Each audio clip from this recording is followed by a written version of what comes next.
So here is the word problem. Let's chunk it up because there's a lot. Rose is sledding down an ice-covered hill, inclined at an angle of 15 degrees with the horizontal.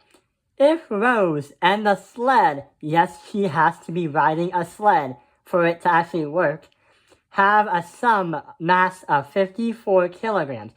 What is the force pulling them down? What is the acceleration too?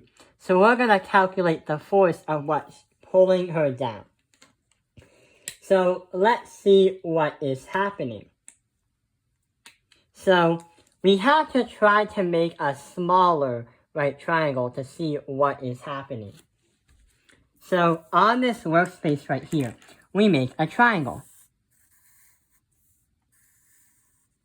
But instead of our degrees going on the bottom, we're going to have the degrees on the top. But you're saying, Tao Ping, why are you saying the degrees on the top? Well, here's what happens. If you notice that there's a bigger right triangle, you also notice that there's a much smaller right triangle right there too. We're trying to calculate the force pulling them down and the acceleration pulling them down. Therefore, that's why we're going to use this triangle right here. And that's why this is going to be the angle right here. So we're going to calculate that because that is depending on it going down like that.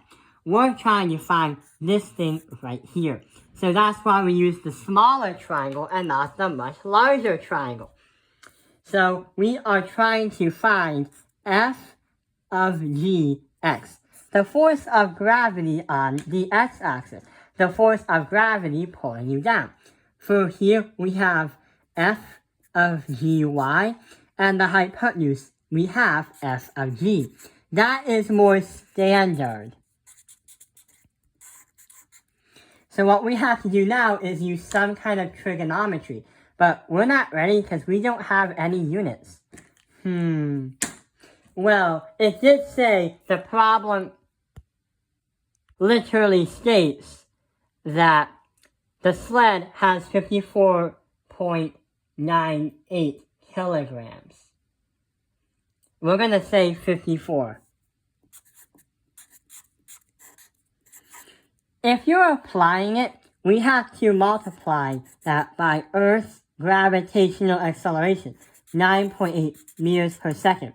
So we're going to call that 529.2 newtons. But why 9.8?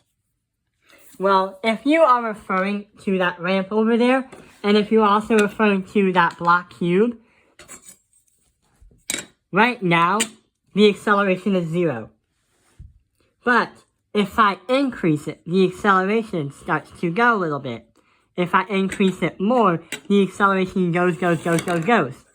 But if I have the ramp up like that, if I have the ramp horizontally, there's 9.8 meters per second squared.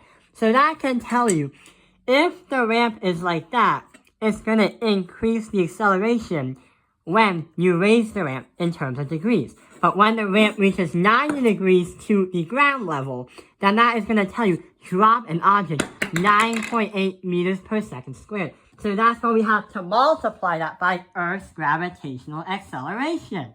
And the thing is, when you do that, just a mathematical reminder that when you are multiplying, you have to have that number less than 9.8 or equal to 9.8. But it has to be greater than 0. If it's 0, it's not falling. If it's 9.8, it's directly falling vertically. But if it's in between, then you know that there somehow has to be an inclined plane. Not this, and it's this, not that. So going back to the problem, we have 529.2 newtons. So what we're going to do is 529.2 newtons, we're going to move it onto the hypotenuse, because that is basically the mass of the sled that's going down the hill. So we're going to put 529.2 on the hypotenuse. We have the degrees, and that's going to be 15. But what we don't know is whatever FGX is. The force on the x-axis going down the hill. So what we have to do is use the cosine. That's because out of SOHCAHTOA, the cosine is going to help us because we have a hypotenuse and an angle, but we want to know what the A is, or the adjacent. The cosine is going to be A divided by H.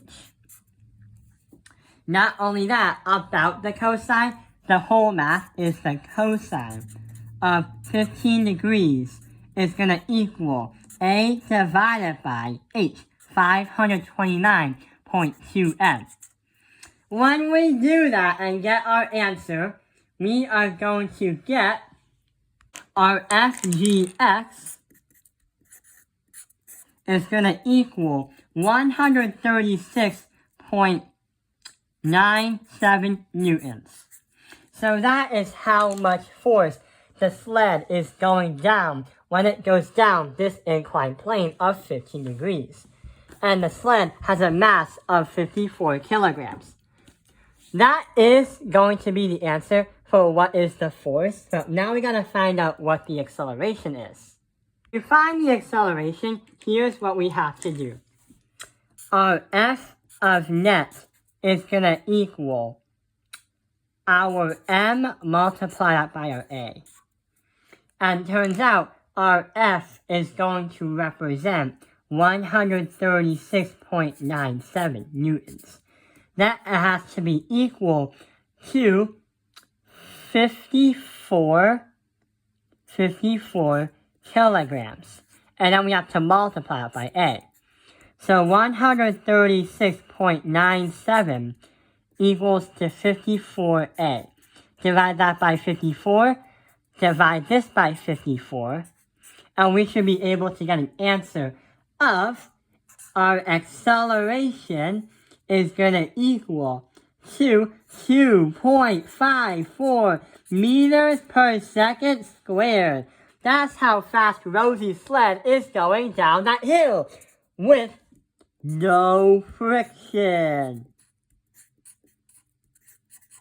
So when there's no friction and acceleration happens, it's going to get faster and faster and faster. And that explains how we can understand the physics of something on an inclined plane.